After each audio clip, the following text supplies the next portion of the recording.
Assalamualaikum warahmatullahi wabarakatuh. Perkenalkan, nama saya Vika Maulida dari kelompok 10. Di sini saya akan menjelaskan tentang tafsir ayat dalam manajemen pendidikan. Yang pertama adalah tafsir ayat dalam manajemen pendidikan tentang pelaksanaan. Dari surat Al-Kahfi ayat 2 yang artinya, sebagai bimbingan yang lurus untuk memperingatkan siksaan yang sangat pedih dari sisi Allah dan memberi berita gembira kepada orang-orang yang beriman, yang mengerjakan amal soleh, bahwa mereka akan mendapatkan balasan yang baik. Dalam ayat tersebut terdapat arti kata dari bimbingan. Kata bimbingan di atas berdasarkan Hadari Nawawi, bimbingan berarti memelihara, menjaga dan memajukan organisasi melalui setiap personal, baik secara struktural maupun fungsional, agar setiap kegiatannya tidak terlepas dari usaha mencapai tujuan. Nah, lalu bagaimanakah bimbingan yang baik dalam manajemen pendidikan? Dalam manajemen pendidikan, bimbingan yang baik yaitu yang pertama, memberikan dan menjelaskan perintah. Seperti kepala sekolah yang memberikan arahan dan penjelasan kepada para guru tentang bagaimana sistem pendidikan yang digunakan selama proses pembelajaran. Yang kedua yaitu memberikan petunjuk melaksanakan kegiatan. Nah, kepala sekolah juga dapat memberikan petunjuk bagaimana tata cara agar proses kegiatan pembelajaran berjalan sesuai dengan rencana atau arahan. Yang ketiga yaitu memberikan kesempatan untuk meningkatkan pengetahuan, keterampilan atau kecakapan, dan keahlian agar lebih efektif dalam melaksanakan berbagai kegiatan. Yang keempat yaitu memberikan kesempatan ikut serta menyumbangkan tenaga dan pikiran untuk memajukan organisasi berdasarkan inisiatif dan kreativitas masing-masing.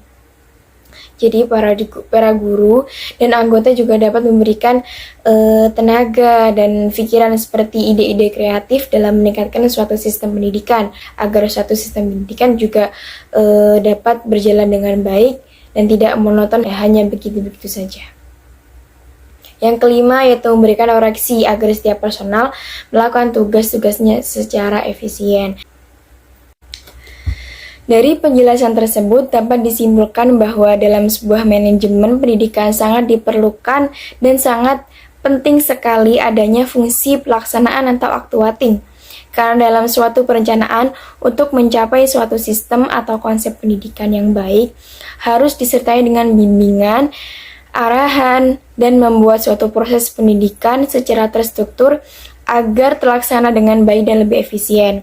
Yang kedua yaitu tafsir ayat dalam manajemen pendidikan tentang pengendalian atau controlling yang dijelaskan pada surat Asy-Syura ayat 6 yang artinya, dan orang-orang yang mengambil pelindung-pelindung selain Allah, Allah mengawasi perbuatan mereka, dan engkau wahai Muhammad bukanlah orang yang diserahkan untuk mengawasi mereka. Menurut pendapat Ramayulis, pengawasan dalam pendidikan itu mempunyai karakteristik sebagai berikut, yaitu pengawasan bersifat material dan spiritual. Jadi, monitoringnya bukan hanya manajer, tapi juga monitoring kepada Allah Subhanahu wa Ta'ala, dan menggunakan metode yang manusiawi yang menjunjung martabat manusia.